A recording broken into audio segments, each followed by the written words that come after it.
खुशामदीद नाज़रीन, मेरा नाम है वकास भाई ब्राना। मुझे देख पा रहे हैं मेरे यूट्यूब चैनल पर। सवाल ये है कि इमरान खान साहब की ये आंख ख़राब हुई और फिर बड़े मामलात चले, बैकग्राउंड में बड़ा कुछ चल रहा था और उससे पहले बहुत सारे काम किए तहरीक इंसाफ ने।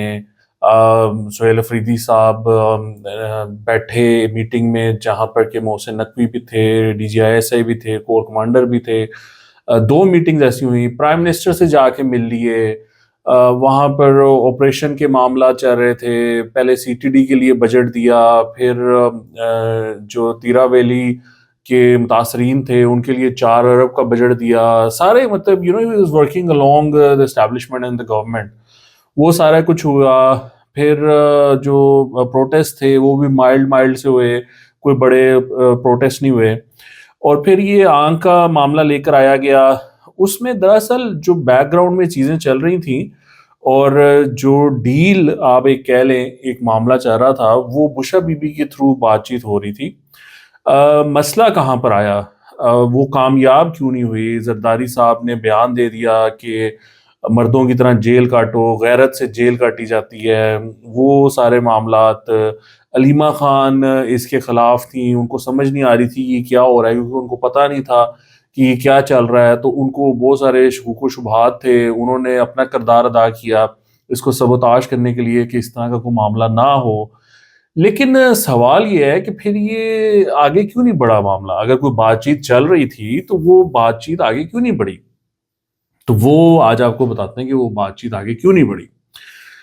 इमरान खान साहब ने जो डिमांड की है वो ये है कि आप हमें इमीडिएट इलेक्शंस दें, यानी आप हमें फौरी हुकूमत दें। ठीक है, वो इस बात पे नहीं मानते कि वो एस्टेब्लिशमेंट को कोई मामलात में सपोर्ट करें, कॉन्फिडेंस बिल्ड करें और फिर आगे चल के 29 का जो इलेक्शन है चलो वो 28 में करा लें या उसका इंतज़ार करें। वो ये चीज़ नहीं मानते। वो कहते हैं कि आप मुझे अभी इलेक्शंस दो और अभी इलेक्शंस होंगे और मेरी रिहाई का मामला जो है वो अदालतों से मेरी रिहाई हो और मुझे अभी इलेक्शंस मिलें और फिर जो आपके मामलात हैं वो देख लेंगे, वो कर लेंगे। तो ऑब्वियसली ये तो कोई एक्सेप्टेबल सॉल्यूशन नहीं है ना जी। हुकूमत तो नहीं इस चीज़ पे मानेगी और एस्टेब्लिशमेंट भी नहीं मानेगी। मतलब इमरान खान का बगैर कॉन्फिडेंस बिल्डिंग मेजर्स, बगैर किसी अंडरस्टैंडिंग के इमरान खान को इलेक्शंस दे दें, इमरान खान इलेक्शन जीत जाए और फिर आकर वो इसी एस्टेब्लिशमेंट को और इसी नून लीग को और इसी पीपल्स पार्टी को जो है वो उनको अंदर कर दे या उनके खिलाफ एक्शन शुरू कर दे या उनके खिलाफ कैंपेन चलाना शुरू कर दे, तो ये तो किसी को एक्सेप्टेबल नहीं हो सकता ना जी। So it's a huge challenge. लेकिन इमरान खान साहब एक ऐसी पॉलिसी लेके चल रहे हैं या ऐसी डिमांड रख रहे हैं which is not acceptable to the government और the establishment at this point. वो उनको ये गलत फहमी है कि वो बहुत स्ट्रॉन्ग हैं, एस्टेब्लिशमेंट पे बहुत प्रेशर है, हुकूमत पे बहुत प्रेशर है, अवाम बाहर निकली हुई है, अवाम का बहुत प्रेशर है। ये बातें उनको ना, ये खुश फहमियाँ हैं इमरान खान साहब को, जिसकी बुनियाद पर उन्होंने फौरी इलेक्शंस का बात की है और वो रिजिड है इस मामले में कि जी मैं तो इससे कम कुछ भी नहीं लूँगा। अब ग्राउंड रियलिटी ऐसी नहीं है। तो वो जो अब हुकूमत है और एस्टेब्लिशमेंट है, वो अब ठंडे होके बैठ गए हैं कि अच्छा चलो फिर जे एनजी तो फिर एनजी सही। वो लेकिन खैर ठंडे होके तो नहीं बैठा जाता। वो ये होता है कि कुछ और लोगों को जो इस बीच में कोशिशें कर रहे होते हैं, जो एस्टेब्लिशमेंट को रिक्वेस्ट कर रहे होते हैं, हुकूमत को रिक्वेस्ट कर रहे होते हैं, वो कहते हैं नहीं नहीं हम समझा लेंगे, हम समझाएंगे, हो जाएगा, कोई बात नहीं, हम कर लेंगे, ये है वो है ना। तो वो इस तरह की बातें कर रहे होते हैं। बहरहाल वो अब कामयाब होते हैं नहीं होते हैं ये तो बात की बात है। फिलहाल जो सिचुएशन है वो कुछ इस तरह की है कि इमरान खान साहब फौरी इलेक्शन से नीचे कोई भी चीज़ एक्सेप्ट करने को तैयार नहीं है और इस्टेब्लिशमेंट तो इमरान खान की रिहाई के बारे में फ़िलहाल बात करने को भी तैयार नहीं है। वो जिन चीज़ों पे बात करने को तैयार हैं, वो मैंने आपको पहले भी अर्ज़ किया था। वो है जी केपी में ऑपरेशन, 28वीं तरमीम, नए सूबों का ये क़याम, एनएफसी में कमी, नहरों पर तहरीक इंसाफ का सपोर्ट और कुछ और छोटे-छोटे मसले हैं जिन पे बातचीत वो चाहते हैं। और 29 के इलेक्शन जो कि मतलब 29 में होने हैं, 28 में होने हैं या 29 में ही होने हैं, किस तरह होने हैं, क्या सिचुएशन होगी, फ्री एंड फेयर होने हैं, आपको क्या ग्राउंड मिलेगा, वो सारी बातचीत होती है। अब चूँकि Imran Khan is not really a politician, तो वो वो ब्लैक एंड व्हाइट में खेलता है। पॉलिटिक्स सारी गेम है ग्रे की, तो इस वजह से इमरान खान उसमें कामयाब नहीं हो पाता। उसको समझ नहीं आती कि उसने अपने लिए इसमें से क्या चीज़ निकालनी है। उसको लगता है कि वो बहुत ज़बरदस्त पोज़ीशन में है और वो चाहे जेल में है, लेकिन ये लोग मजबूर हैं और उसके साथ अवाम खड़ी है, ये है, वो है, इस तरह की वो मामलात हैं। तो ये इस टाइम सिचुएशन है एस्टैब्लिशमेंट की तरफ से और इमरान खान की तरफ से। बाकी आप समझदार हैं कि इसको अब अगर आगे बढ़ना है, तो किसी को कॉम्प्रोमाइज़ करना पड़ेगा। अब एस्टैब्लिशमेंट कॉम्प्रोमाइज़ करे, वो क्यों करेंगे कॉम्प्रोमाइज़? इतनी भी कोई मजबूरी नहीं आ गई उनकी कि वो कॉम्प्रोमाइज़ करें। उनके पास हमेशा कुछ ना कुछ ऑप्शंस होती हैं। वो इस चीज़ को अब 6 महीने डिले कर देंगे, 8 महीने डिले कर देंगे, साल डिले कर देंगे। साल बाद वो कहेंगे चलो दोबारा देख लेंगे साल बाद कि क्योंकि उनका कंसर्न इलेक्शंस का ज़्यादा है कि जब इलेक्शंस हों तो अच्छे इलेक्शंस हों, साफ-सुथरे इलेक्शंस हों, फेयर इलेक्शंस हों, पीटीआई के साथ पीटीआई को फेयर चांस मिल जाए, दुनिया इन इलेक्शंस पे सवाल ना उठाए और उसके लिए ज़ाहिर बात है कि आपकी फिर अंडरस्टैंडिंग होनी पड़ेगी इस पीटीआई के साथ। अंडरस्टैंडिंग इन अ सेंस कि जिस तरह नून लीग के साथ एक अंडरस्टैंडिंग है कि भाई अगर आप जीत जाते हैं तो आप आएँगे और काम करेंगे, आप हमें नहीं छेड़ेंगे, हम आपको नहीं छेड़ेंगे। उसी तरीके से पीटीआई के साथ आपकी एक अंडरस्टैंडिंग होनी पड़ेगी कि अगर आप जीत जाते हैं तो आप आएँगे, काम करेंगे, हमें नहीं छेड़ेंगे, हम आपको नहीं छेड़ेंगे। तो वो एक एक अंडरस्टैंडिंग होती है। तो वो अगर डेवलप नहीं होती, तो फिर इलेक्शंस अगले जो हैं वो बड़े प्रॉब्लमैटिक होंगे और उसमें फिर तहरीक-ए-इंसाफ का जीतना बड़ा मुश्किल हो जाएगा। और ऐसा नहीं है कि अब 29 में इलेक्शंस होंगे तो तहरीक-ए-इंसाफ को बड़ी कोई क्लीन स्वीप वो कर जाएगी, ऐसी बात नहीं है। जो मरियम यहाँ पे परफॉर्मेंस दे रही है पंजाब में, उसका बहुत ज़्यादा इम्पैक्ट हो रहा है और उससे आप अपना वोट बैंक वापस लेते हो, इससे डेफिनेट फ़र्क पड़ेगा। ये जो लोग कहते हैं नहीं जी नहीं वो जितना मर्ज़ी कर ले फ़र्क नहीं पड़ता, ये बात ठीक नहीं है। अब हमने तो इसको पोल्स करवा के देखे हैं और हमारे पास तो बहुत बड़े-बड़े सैंपल साइज़ आए हैं, लोगों के तो 5-6 हज़ार के होते हैं, हमारे तो एक 19,000 के कमेंट्स हैं, एक 24-25 हज़ार के कमेंट्स हैं, जिसमें कि लोगों ने ओवरवेलमिंग मरीम नवाज़ की अप्रूवल रेटिंग है। एक में तो 80-85% है, एक 90% से भी ज़्यादा है। तो ये चीज़ें मौजूद हैं। अगला इलेक्शन जो है अगर वो 29 तक होता है, ये इमरान खान को पता है कि अगर वो 29 तक हुआ, तो मेरी पॉपुलैरिटी में कमी आ जाएगी। चीज़ें हो सकता है ये लोग बेहतर कर लें, इम्प्रूव कर लें, मुल्क को बेहतर हालत में ले जाएँ। जो 28 से 29 का टाइम होगा उसमें फेडरल गवर्नमेंट भी कमाल किस्म की सब्सिडीज़ देगी। वो पेट्रोल भी सस्ता करेंगे, बिजली भी सस्ती करेंगे और पता नहीं क्या-क्या स्कीम्स निकालेंगे। वो अच्छा खासा पैसा जो है ना वो निकालेंगे ताकि अवाम का वोट हासिल किया जा सके 28 से 29 के दरमियान और मरियम तो कर ही रही है, तो पंजाब में तो वो ऑलरेडी उसका इम्पैक्ट बहुत ज़्यादा है। तो इस वजह से इमरान इज़ नॉट रेडी कि वो इसको डिले करे। वो चाहता है कि उसकी जो पॉपुलैरिटी इस टाइम है, वो इस काबिल है कि उसको वो इलेक्शन जितवा दे आराम से। इस वजह से वो चाहता है कि अभी इलेक्शन हो, बजाए कि वो बाद में जाके हो। सो ये एक बड़ी इंटरेस्टिंग सिचुएशन है, लेट्स सी इसमें से क्या निकलता है।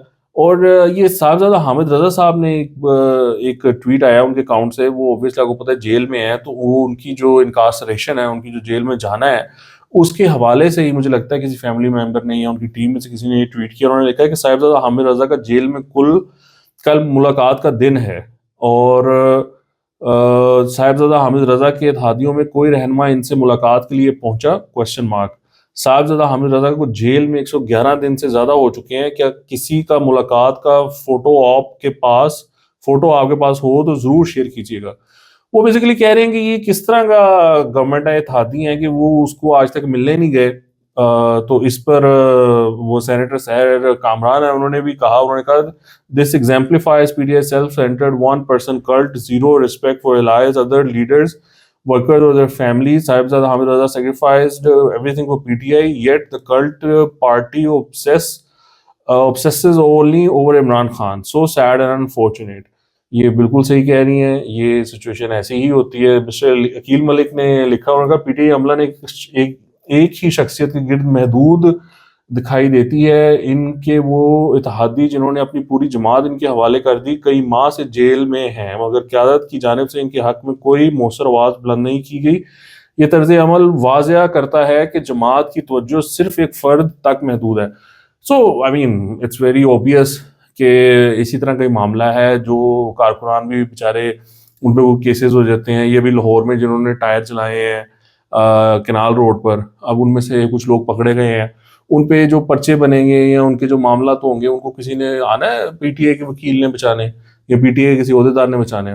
किसी ने नहीं बचाने आना। वो उनकी जिंदगियां बर्बाद, अगर उन पे पर्चे बन गए, दहशतगर्दी का अगर उन पे पर्चा बन गया तो वो तो गया ना बंदा। इसी तरीके से बाकी जो लोग होते हैं जो एहतजाज करने निकलते हैं, उन पर दहशतगर्दी के मुकदमे बन जाते हैं और फिर उनकी जिंदगियां बर्बाद है, और कोई पार्टी शार्टी उनके पीछे नहीं आती, कोई नहीं देखता कि इनका हम ख्याल करें या इनके लिए कुछ करें। देखिए, जो उनकी आंख का मामला है, 25 जनवरी को उन्हें एक इंजेक्शन दिया गया है, 2 मजीद अभी लगने हैं। उसके लिए जो मुजव्वज़ा तारीख है वो दूसरे इंजेक्शन के लिए 25 फरवरी है, और उसके मजीद एक माह बाद तीसरा इंजेक्शन उन्हें लगाया जाएगा। The best available facility in Pindi and Islamabad इंशाल्लाह। अच्छा जी, तारिक फजील चौधरी ने कहा है कि 25 फरवरी को इमरान खान साहब को अस्पताल ले जाया जाएगा, उनको दूसरा इंजेक्शन लगना है, और फिर 25 मार्च को उनको इंजेक्शन के लिए जाया जाएगा। अब ये इन्होंने एवं डेटें दे दी हैं। फरवरी का महीना 28 दिन का होता है, तो वो हो सकता है कि 27 मार्च को ले जाएं। बहरहाल उन्होंने कहा जी 25 फरवरी 25 मार्च को हम दूसरा और तीसरा इंजेक्शन लगवाने के लिए लेके जाएंगे। किस हॉस्पिटल लेके जाएंगे ये उन्होंने स्पेसिफाई नहीं किया। उन्होंने कहा बहरहाल ये वाला काम होगा, उनकी ये जो मेडिकल सिचुएशन है इसको एड्रेस किया जाएगा और उनको लेके जाया जाएगा वहां पर हॉस्पिटल में, और वहीं पर उनका इलाज होगा इनकी आंख के बारे में। तो ये आप वो जो मैं आपको पहले बात बता रहा था, वो देखे ना, आंख का वो मसला इतना नहीं था, समझ रहे हैं आप? वो मसला एक बनाया गया था, क्रिएट किया गया था, उसके ऑब्जेक्टिव्स और थे, उसमें से निकालना कुछ और था, लेकिन वो निकल नहीं सका। इस वजह से फिर वो सारा बयानिया जो है ना वो चेंज हो गया था, और फिर वो बात शुरू हो गई कि इमरान खान की आंख ठीक है, कोई मसला नहीं है। अभी भी वो बता रहे हैं कि जी उनको एक जो इंजेक्शन लगना है वो लग जाएगा 25 को, और फिर अगले महीने की 25 को ले जाएंगे, उनको वो लग जाएगा और फिर उनकी आंख ठीक हो जाएगी, कोई इतना इशू नहीं है। तो ये सिचुएशन है। अच्छा जी, इंडिया जो है ना वो बाज नहीं आ रहा, ये बड़े 2 नंबर काम कर रहे हैं। अब सिलसिला इस तरह है कि आपको पता है हंड्रेड्स के नाम से एक टूर्नामेंट होता है इंग्लैंड में, जो उनका T20 टूर्नामेंट है, और वो वहाँ पर ये है कि वहाँ पर 4 टीम्स ऐसी हैं जो कि आईपीएल बैक्ड है, यानी जो आईपीएल की टीम्स हैं उन्होंने ही 100 में 4 टीम्स खरीदी हुई हैं। इसमें मैनचेस्टर सुपर जायंट्स है, एमआई लंदन है, सदर्न ब्रेव है और सनराइजर्स लीड्स है। ये वो 4 टीमें हैं जो कि पाकिस्तानी प्लेयर्स नहीं खरीद रही। इन्होंने ये डिसाइड किया है कि हम कोई पाकिस्तानी प्लेयर नहीं खरीदेंगे, अपनी टीम में शामिल नहीं करेंगे। अब इसका बड़ा स्ट्रॉन्ग रिएक्शन आ रहा है इंग्लैंड में।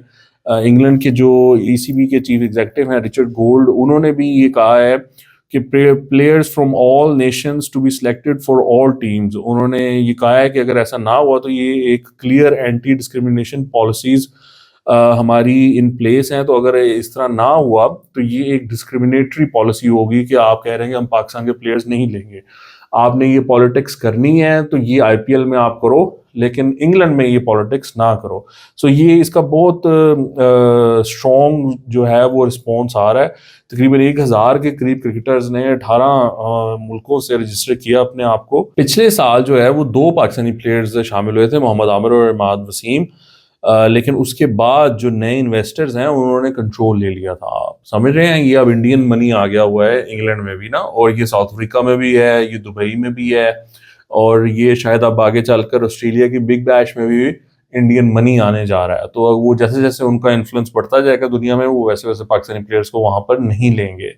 तो ये एक बड़ी इंटरेस्टिंग और ख़तरनाक डेवलपमेंट और डिस्क्रिमिनेटरी डेवलपमेंट वो चल रही है, विच इज़ ऑब्वियसली सैड। लेकिन अब इसको देखें, इस पर बहुत ज़बरदस्त किस्म का रिएक्शन आ रहा है, और इस रिएक्शन के बाद क्या चेंजेस होती हैं वो अभी देखना बाकी है। अभी तक के लिए इतना ही। आपके देखने का बहुत शुक्रिया। खुदा हाफिज़।